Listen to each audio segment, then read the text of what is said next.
Ever felt overwhelmed, at a standstill, confused at the next step to take in life? You're not alone. And today I'm going to share some really simple tips for connecting to your intuition or deepening your existing connection to your intuition. So, our intuition is like an inner GPS, it's our inner guidance system that kind of like a lantern, might not always illuminate the entire path ahead like a floodlight, but gives us enough information to take the next step. And in our society, we aren't really trained to cultivate a relationship to our intuition, mostly because, our society is built on productivity and efficiency, and intuition is sometimes deemed as flaky or unreliable because it's not always rational. But as you cultivate a connection to your intuition, you find out that often what didn't make sense in the moment makes sense later. So we live in a world, there's so many choices, so much information, it's so easy to outsource and try to look for answers outside of ourselves, when really we have a lot of insight. We just need to soften to listen to it. So I'm going to start with a story before I get into the tips. I used to live in Philadelphia. I used to live in, sometimes questionable neighborhoods, go to warehouse parties, go to underground music events, and they'd be late at night in not great parts of town. And one particular event, we were leaving the venue to go grab some water from the car and then return to the venue. And we passed by two people who asked if we had a lighter. And we declined, we didn't, and kept walking. But I got such a chilling feeling off of the interaction and from the people's energy. I had to say something to my partner at the time who was with me. I said, listen, they're up to no good. And he was like, you're just a suburb sheltered chick and you need to relax. And so we get to the car and we're looking for the water, and I see them rounding another block, walking towards our car. And at that point, my alarms really went off, and I said, we should get in the car and just drive away because they're walking towards us and I get a really bad feeling. And at that point, he was like, you're overreacting, you're being paranoid, calm down, just chill. And he wanted to be all calm, cool, collected. I took my wallet, I took my credit card out of it, and then I took my wallet and my phone and I hid it under the car seat, hop in the car and shut the door. At this point, they're coming up to the car and he's still standing there. And they put a gun in the car door and say, give us all your valuables, quick. And I was so nervous because I'd never even had a gun that close to me. But I handed them my credit card and knew I could just cancel it.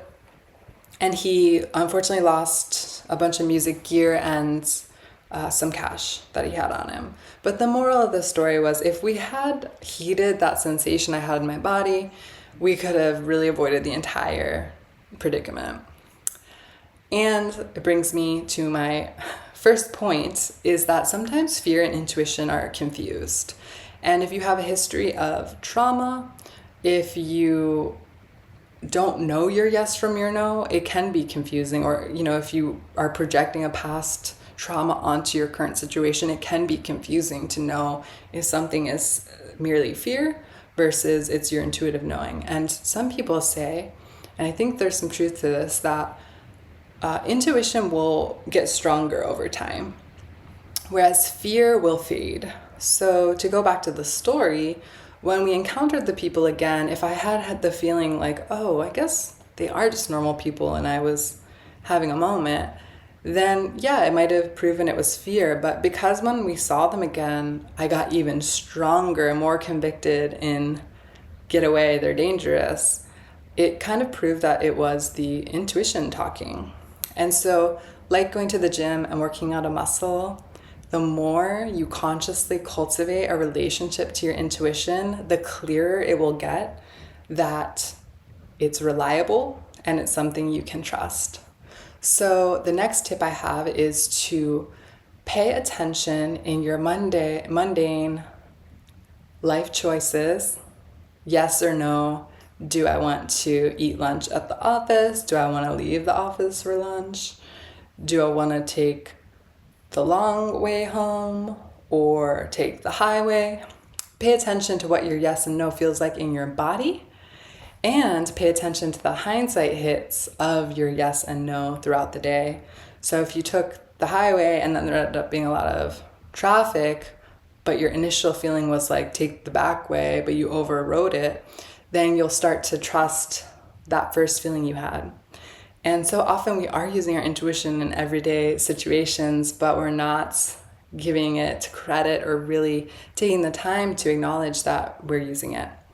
But if you start making a mental note of the times where you followed it and in the moment it didn't make sense, but later it did, you're going to cultivate more confidence in that intuitive knowing.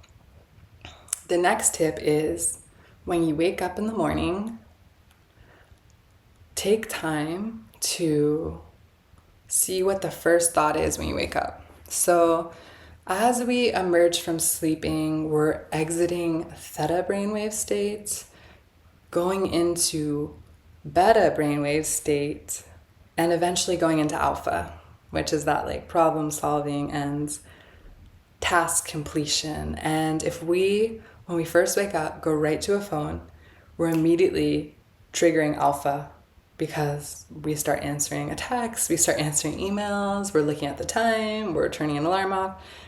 It's really good practice to keep your phone in a room separate from your bed so you physically have to get up and be awake before you change that kind of mode of thinking. When we're in that liminal state when we first wake up, if we can just pause and notice the first thought that comes to mind, you'll be surprised. You might have a creative idea, an epiphany, a problem, a solution to a problem you had, a memory of a dream that was really vivid. You'll be really surprised at what comes through. And if you take a mental or have a journal, you'll be surprised at what comes through. I like to free write early in the morning. Sometimes if I wake up early and can't fall back asleep, that's when I have my best creative ideas. And they say, the ancients would say, the soul is the most active in those beginning of the day hours.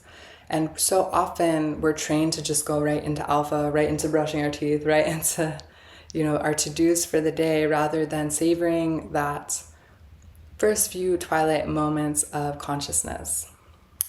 So those are my tips for the day. If you have ideas and ways you like to connect to your intuition, comment them below. Of course, this is just one of many. And if you like this video, please share and subscribe. I also have a website called innerguidance.com where I work with people one-on-one who are navigating life transitions or simply needing a little extra support. And whether it's in business and relationships or navigating a difficult time period, you can book a session with me.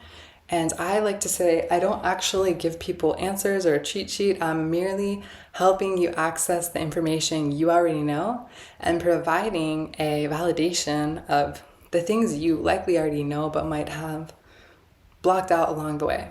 So if you're interested in that, go to radiantguides.com and I hope to see you in the next video.